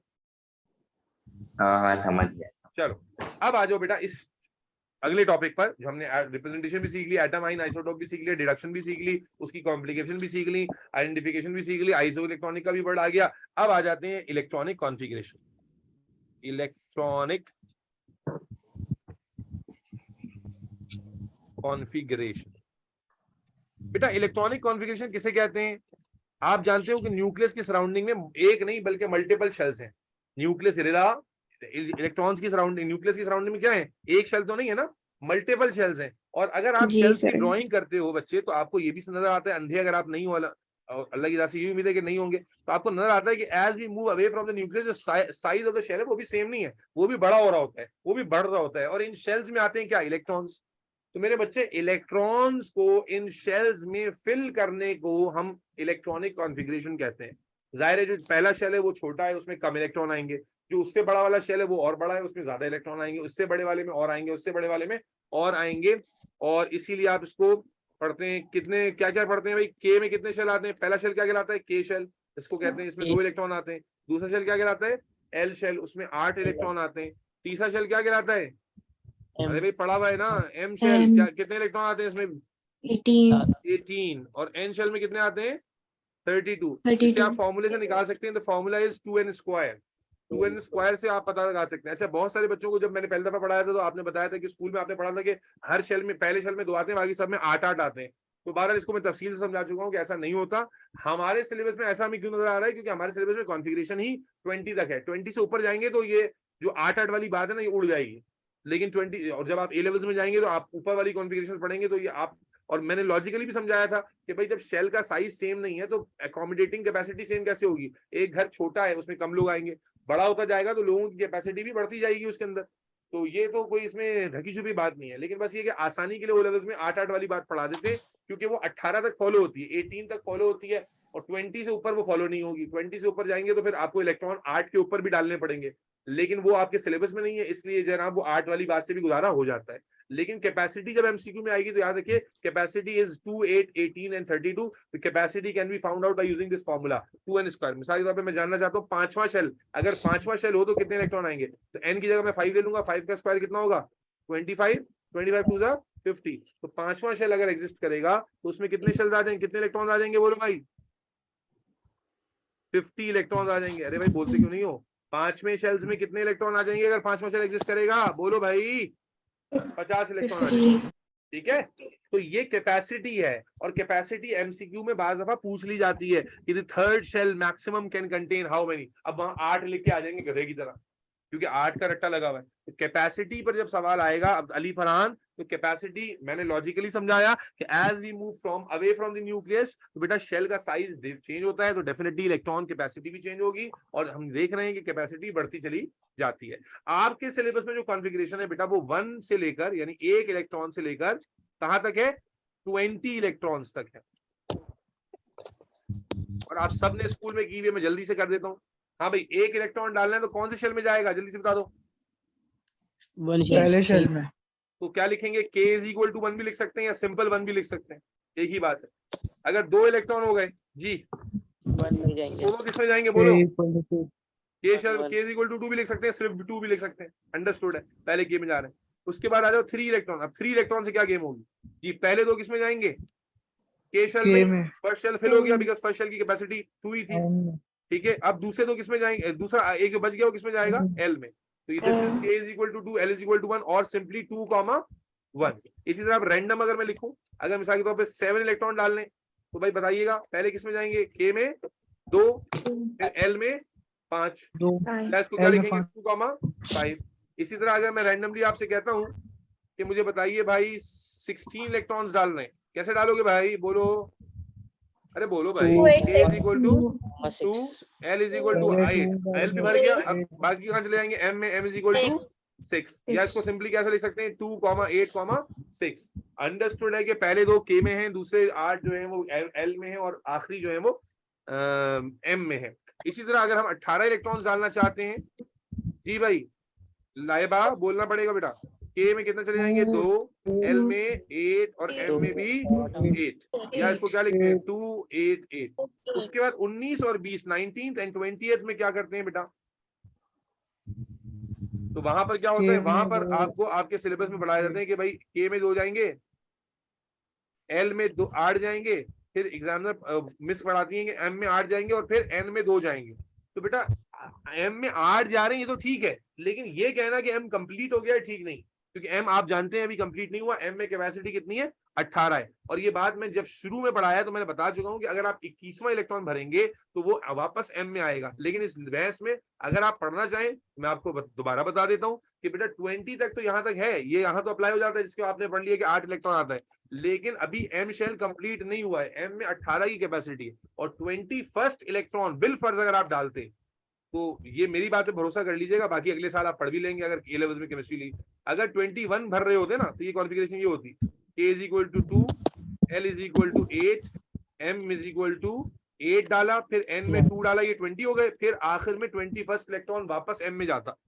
ठीक है, ये 9 इलेक्ट्रॉन जाते और ये उस वक्त तक भरता जब तक m फिल नहीं होता, बिकॉज m की कैपेसिटी 18 है। ये थोड़ा एनर्जी का चक्कर होता है जिसकी वजह से इलेक्ट्रॉन फ्लक्चुएट होता है, कभी आगे कभी पीछे। लेकिन इलेक्ट्रॉन का सवाल सॉरी जी बेटा, सर ये 2n स्क्वायर समझा दें। एक मिनट रुक जाओ बेटा, क्या कह रहे हो अली फरहान, ये 19 इलेक्ट्रॉन है 29 इलेक्ट्रॉन है सवाल में, क्वेश्चन। ये जो अभी मैंने लिखा ये, हाँ ये 21 लिखा था बेटा मैंने।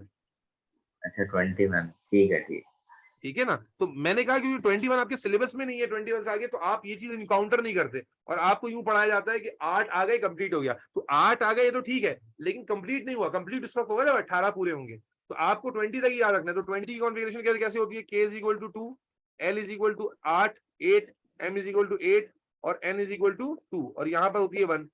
इसको कैसे लिखते हैं 2, 8, 8, 2, और इसको कैसे लिखते हैं 2, 8, 8, 1।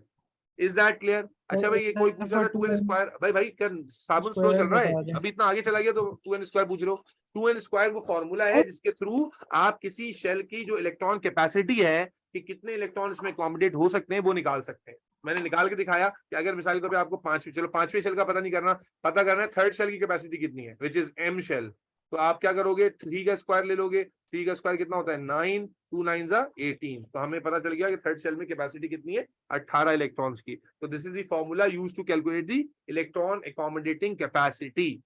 Is that clear Maaz? Abdul Rafay, yes sir. Yes sir. Configuration की बात समझ में आ गई सब बच्चों को? जी बेटा बोलें, सवाल लें। हमारा एक पीरियोडिक टेबल का जब टेस्ट हुआ था तो आया था कि how many shells will be there in the electronic configuration of a periodic table का टेस्ट हुआ था, आगे बोलो। पीरियोडिक टेबल के टेस्ट के आगे नहीं समझ में आया मुझे, क्या बोलो? सर उसमें एक क्वेश्चन आया था कि जिसमें लिखा था कि how many shells will be there in the electronic configuration of number 47। हाँ तो हाँ 40 तो उसमें हम मैं बता 288 मैं अभी बता लिखेंगे तो ना मैं बता रहा हूँ मैं बच्चा शेल का अभी मैंने एटॉमिक स्ट्रक्चर में पहले भी जुगाड़ बताया है, लेकिन उस वक्त मैं ध्यान देने लगा तो मुझे लगा पता नहीं क्या चीज आ गई है, कितनी मुश्किल चीज आ गई। अभी बता रहा हूँ, ये लो अभी सुन लो, 1 मिनट उसी तरफ आ रहा हूँ। मेरे बच्चा कॉन्फ़िगरेशन सबको समझ में आ गई। अब कॉन्फ़िगरेशन से रिलेटेड 2 बहुत अहम बातें बताने लगा हूँ, 2 भी नहीं 3 अहम बातें, बल्कि नहीं 2। अब जब कॉन्फ़िगरेशन तो आप सीख गए, अब जब कॉन्फ़िगरेशन आप सीख गए मेरे बच्चा, तो आपको 2 बातें समझनी है।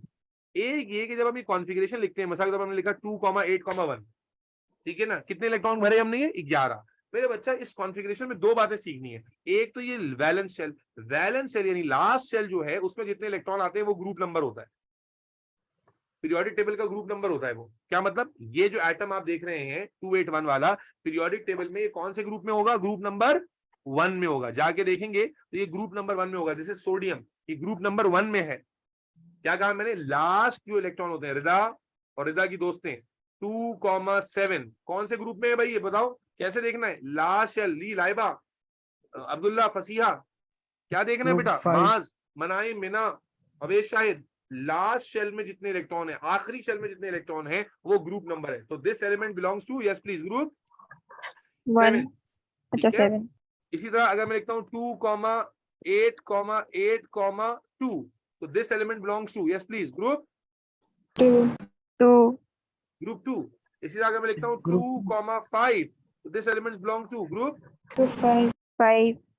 और अब चूंकि आप पूरा सिलेबस पढ़ चुके हो तो आपको ये भी पता होगा, जब आप पहले तो नहीं पता होता था, लेकिन जब तुम्हें ग्रुप पता चल गया तो तुम ये भी बता सकते हो कि मेटल है या नॉन मेटल। मिसाल के लिए ग्रुप 1 है तो क्या होगा, मेटल होगा। ग्रुप 7 है तो क्या होगा, मेटल होगा। मेटल होगा। ग्रुप है तो क्या होगा, मेटल होगा। मेटल 5 है तो क्या होगा, मेटल नॉन होगा। मेटल। अब तुम्हें ये भी पता है कि मेटल आपको होगा। क्या बताया गया है कि पीरियोडिक टेबल में ग्रुप 1, ग्रुप 2 और ग्रुप 3 ये क्या होते हैं, मेटल है, और ग्रुप 4 से लेकर ग्रुप 8 तक क्या है, नॉन मेटल है। यस, मेटल है। तो इसका मतलब क्या हुआ कि इलेक्ट्रॉनिक कॉन्फ़िगरेशन करके तुम ये भी बता सकते हो कि ग्रुप कौन सा है, और ये भी बता सकते हो कि वो मेटल है या नॉन मेटल। यस और नो?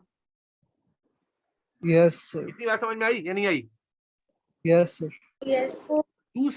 दूसरी एक और बात, वो क्या है, दोबारा देखो, आपने लिखा 2,6, ग्रुप कौन सा होगा इसका, ग्रुप 6। और पीरियोडिक टेबल में मेटल होगा कि नॉन मेटल होगा? नॉन अब जो एक और चीज है क्या, वो हम देखते हैं पीरियोडिक टेबल में। देखो आपने पीरियोडिक टेबल चैप्टर पढ़ा था, आपने पढ़ा था पीरियोडिक टेबल में 2 चीज होती है, एक होता है ग्रुप जो वर्टिकल कॉलम होते हैं, और एक होता है पीरियड जो हॉरिजॉन्टल रोज होती है भाई। तो पीरियड भी बता सकते हैं, और पीरियड कैसे बताते हैं, नंबर ऑफ शेल्स से। कितने शेल्स इन्वॉल्व हुए हैं इसके कॉन्फ़िगरेशन में, 2 शेल्स इसका मतलब है this element belongs to second period, this element belong to second period, this element belongs, यानी हॉरिजॉन्टली अगर आप पीरियोडिक टेबल में रीड करेंगे तो सेकंड पीरियड में 6 ग्रुप में ये मौजूद होगा। एक और एग्जांपल देखिए, मैं कहता हूं एक कॉन्फ़िगरेशन है 2,8,1, तो इसका ग्रुप कौन सा है, ग्रुप 1 है। मेटल है कि नॉन मेटल है, मेटल है। और पीरियड कौन सा है, कितने शेल्स इन्वॉल्व हो रहे हैं, कौन सा पीरियड है, थर्ड पीरियड है। कौन सा पीरियड है भाई, थर्ड पीरियड है। अब इसी तरह अब अब इसी को रिवर्स कर लो, जो अभी बच्ची ने सवाल पूछा कि टेस्ट में आया था, एग्जामिनर ने कहा कि भाई 47 एक एलिमेंट का जो वो है प्रोटॉन नंबर वो 47 है, बताइए इसमें कितने शेल्स हैं। तो भाई आपको पीरियोडिक टेबल मिलता है ना, आप पीरियोडिक टेबल में जाके 47 देखो, 47 देखोगे उसका पीरियड देखोगे, 47 का क्या देखोगे, बोलो, पीरियड। तो जब हमने कहा जितने शेल्स हैं वही पीरियड है, तो जो पीरियड होगा क्या उतने शेल नहीं होंगे, वाइस वर्सा, बोलो। अगर मैंने कहा कि भाई इलेक्ट्रॉनिक कॉन्फ़िगरेशन 20 तक है, तो 20 तक के अंदर तो आपने कहा ये 3 शेल आ रहे हैं, इसका मतलब पीरियड 3 है। लेकिन अगर एक एलिमेंट का तुम पीरियड मतलब पीरियड देखते हो कि पीरियड 6 है, तो इसका मतलब इसके अंदर कितने शेल्स होंगे, 6 शेल नहीं होंगे, बोलो, 6 शेल्स होंगे। यस भाई मुनीसा बात समझे नहीं समझे कि नंबर ऑफ शेल्स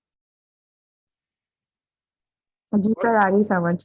पीरियड, ये कोई तो रॉकेट साइंस नहीं थी, ये दोनों एक दूसरे के साथ प्रिडिक्ट किए जा सकते हैं। अगर आपको नंबर ऑफ शेल पता है तो आप पीरियड बता सकते हैं, और अगर पीरियड पता है तो नंबर ऑफ शेल बता सकते हैं। इसी तरह जो वैलेंस इलेक्ट्रॉन्स हैं बच्चों, लास्ट शेल के इलेक्ट्रॉन्स थे, वो पता है तो क्या बता सकते हैं, ग्रुप बता सकते हैं, और ग्रुप पता है तो वैलेंस इलेक्ट्रॉन्स बता सकते हैं। यस और नो?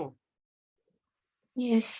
तो बेटा दोनों ये जो कॉन्सेप्ट वहां इस्तेमाल करना था वो क्या कि आपको पीरियोडिक टेबल मिला हुआ है, आपने 47 वाले का पीरियड देखा। अब जैसी कॉन्फ़िगरेशन तो आपको आती नहीं है इतनी आगे तक, लेकिन 47 वाले का पीरियड देखा, पीरियड देख के पता चला लेट्स से ये 47 वाला जो है मेरे ख्याल ये आएगा 5th पीरियड में आएगा, तो इसके अंदर 5 शेल होंगे। अगर 5th पीरियड है तो शेल 5 होंगे, क्योंकि number of shell is equal to period और number of period is equal to number of shells. क्या ये बात समझा पा रहा हूं मैं तुम लोगों को? इलेक्ट्रॉनिक कॉन्फ़िगरेशन सबको करना समझ में आई है? Electronic Yes, sir. कॉन्फ़िगरेशन करने Yes, में sir. ग्रुप नंबर कैसे पता चलेगा, मेटल Yes, नॉन मेटल का sir. अंदाजा कैसे होगा, और इसके अलावा पीरियड नंबर का अंदाजा कैसे होगा, ये सारी बातें समझ में आ गई बच्चों आप लोगों को? Yes, sir. Yes, sir. बस बेहतरीन हो गया। अल्हम्दुलिल्लाह आज के सेशन को यहीं पर कंक्लूड करते हैं। पहले जरा वापस चलते हैं, जरा हमने शुरू में बताया था आज कल पहला सेशन जो था भाई हमने क्या क्या कर लिया, एटम, एटॉम, सब atomic particle, proton number, mass number, representation of atom, deduction of number proton, concept of final electronic configuration, ये सारे ऑब्जेक्टिव्स अल्हम्दुलिल्लाह आज हमने पूरे कर लिए। इंशाल्लाह कल दोबारा आपसे मिलेंगे, इसी वक्त मिलेंगे। केमिकल बॉन्ड, अच्छा मैं 5 मिनट के क्वेश्चन क्यों नहीं करा रहा, क्योंकि ज्यादातर पेपर 2 के जो क्वेश्चन आते हैं एटॉमिक स्ट्रक्चर के, उसमें बॉन्डिंग भी मिक्स हुई भी होती है। तो इंशाल्लाह जैसे ही हम लोग कल ये दोनों टॉपिक कर लेंगे, केमिकल बॉन्ड और types of bond with their properties, तो फिर इसके पेपर 2 के क्वेश्चन इंशाल्लाह ताला करेंगे, क्योंकि पेपर 2 में काफी मिक्स कॉन्सेप्ट होते हैं, बल्कि इन 2 चैप्टर्स के अलावा भी चीजें आ जाती हैं एक स्टैंडर्ड क्वेश्चन के अंदर। तो आज हम लोगों ने एक पूरा तगड़ा किस्म का रिवीजन किया from the atom till electronic configuration. कल दोबारा मुलाकात होगी इंशाल्लाह सेम टाइम पर, और केमिकल बॉन्ड से शुरू करेंगे, और टाइप्स ऑफ बॉन्ड और पेपर 2 के यहाँ से बॉन्ड बहुत इंपॉर्टेंट है, क्योंकि डायग्राम ड्रॉ करने के लिए आती हैं। अलबत्ता हमने ऑर्गेनिक पढ़ाते हुए आपको डायग्राम ड्रॉ करना देखा बताई भी थी, लेकिन बहरहाल टाइप्स ऑफ बॉन्ड, उसमें आयोनिक की डायग्राम कैसे बनानी है, कोवेलेंट की कैसे बनानी है, मेटालिक की कैसे बनानी है, ये बहुत इंपॉर्टेंट मार्कर्स हैं जो इंशाल्लाह कल हम लोग सीखेंगे। दोबारा मुलाकात होती है कल की क्लास में, अपना बहुत सारा ख्याल रखिएगा। अल्लाह।